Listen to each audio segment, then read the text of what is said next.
So guys, if by now you do not know that Sowore is an agent of distraction, then trust me, you will believe anything you get. Trust me, you will believe anything, because this is why I'm saying it. How will somebody who wants to be the president of a nation, you understand, be bold enough to be running propaganda? I don't know if you understand what I'm saying. Somebody that says he wants to become a president of a nation, that has been running for presidency and used to get like 30 something thousand votes. Like 30 something thousand people used to vote for him, though it's not up to a local government, but at least someone that 30 something thousand people comes out to vote for, and always does aluta, and always claims that he's fighting for the masses. Why will you always come out boldly and be running propaganda and be lying, like just pure lies? Now, you are an opposition, just like Peter Obi is, just like Atiku Abubakar is. Opposition in the sense that everybody has their own style. You get your own style is to confront, say bad things, just come up and come to the camera and call somebody a thief, call somebody all sorts of bad names.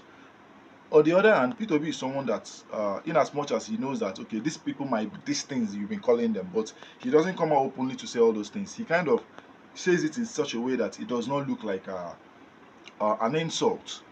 You understand? This is everybody's way, and who knows? Maybe it's been working for them. Now, you and you are an opposition. Peter Obi is also an opposition, and everybody knows that Peter Obi is somebody that goes to Rome. Like he goes to Rome, like it's no longer a new thing to him.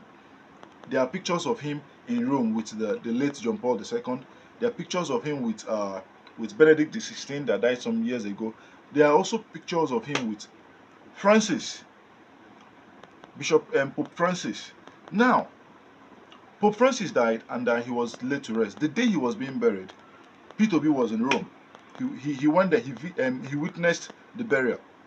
After the burial, he came back to Nigeria. Now, a new pope was elected. He was to be inaugurated. Like normal, it's normal thing for Peter Obi. That is a place he frequents. Now, he went just like every other person to witness the inauguration. But this time around, it happened that heads of states were invited, of which the president of Nigeria, Tinubu, was also invited. Tinubu graced the occasion. You get Tinubu graced the occasion, which I know for a fact that this is the first time he's ever going to Rome. He might have been to Italy before, I don't know, but at least going to Rome, because obviously he's a Muslim, so he has no business there. Where I know he goes to is Mecca, as a Muslim that he is. Now he went to Rome, and it's normal. It's courtesy demands that you meet your president. You're a VIP. Your president comes. You know your president. Your president knows you. It's courtesy demands that you guys just exchange pleasantries. It's it.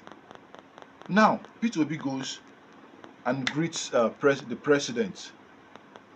And instead of somebody like Sowore, who should know better, to either just keep quiet or say something else, can you imagine the headline this guy went with?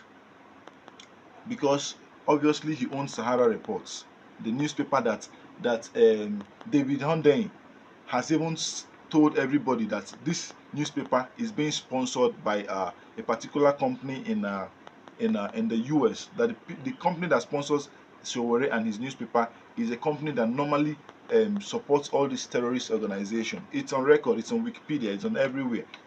And you know that David Hundeyin does not. He hardly tell lies. He hardly tell lies.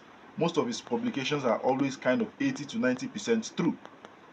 Now, that aside, Sowore ran with a headline that says, exclusive, Peter Obi went to Rome to plead with Tinubu over Fidelity Bank's 225 billion naira debt, not for papal inauguration. Can you imagine?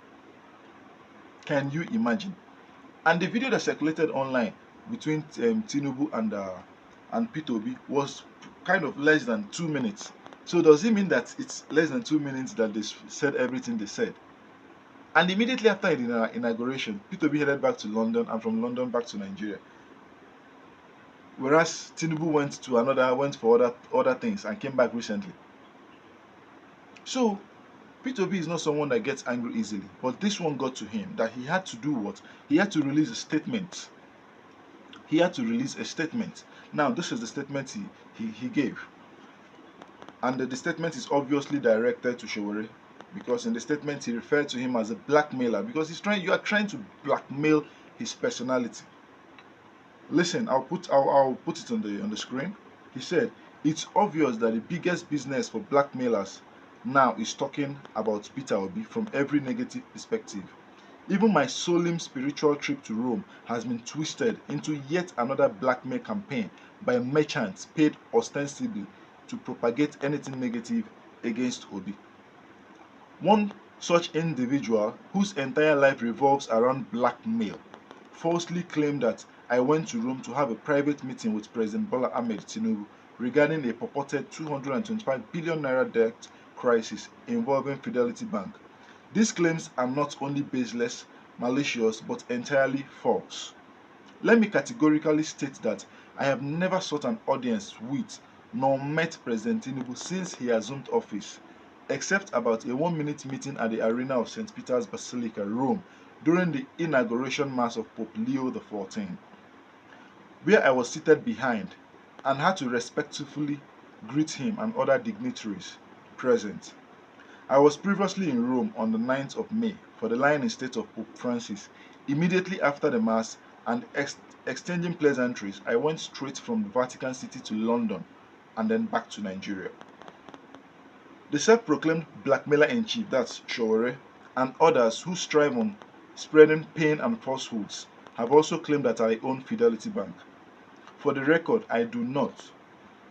Throughout my career, I have served as chairman/director of 3 banks/financial institutions, of which Fidelity is one of them.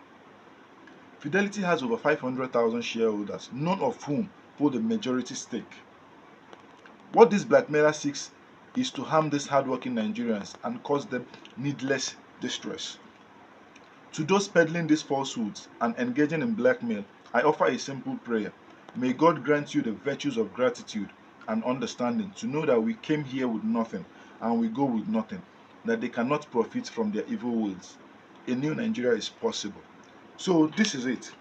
Assuming this news was peddled by maybe an individual or something, it would have been understandable. But this one was peddled by a self-acclaimed news outlet. Come on, it's just like Arise TV or The Punch or Daily Trust or The Tribune, going with a headline like this. It's so bad. It damaged reputation.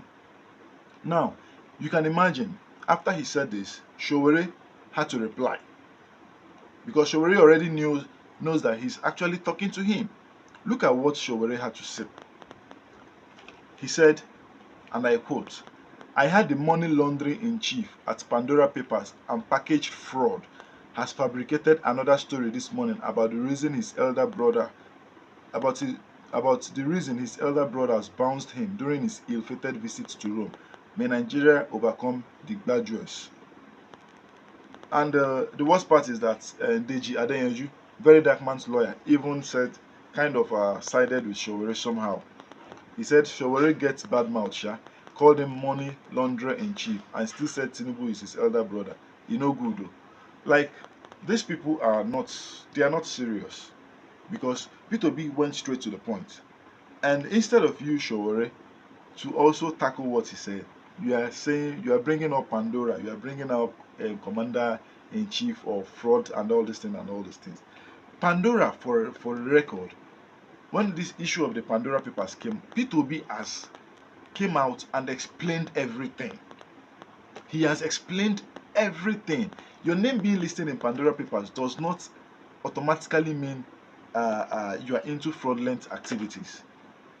His name was in Pandora because when he became governor, he had to move all his assets.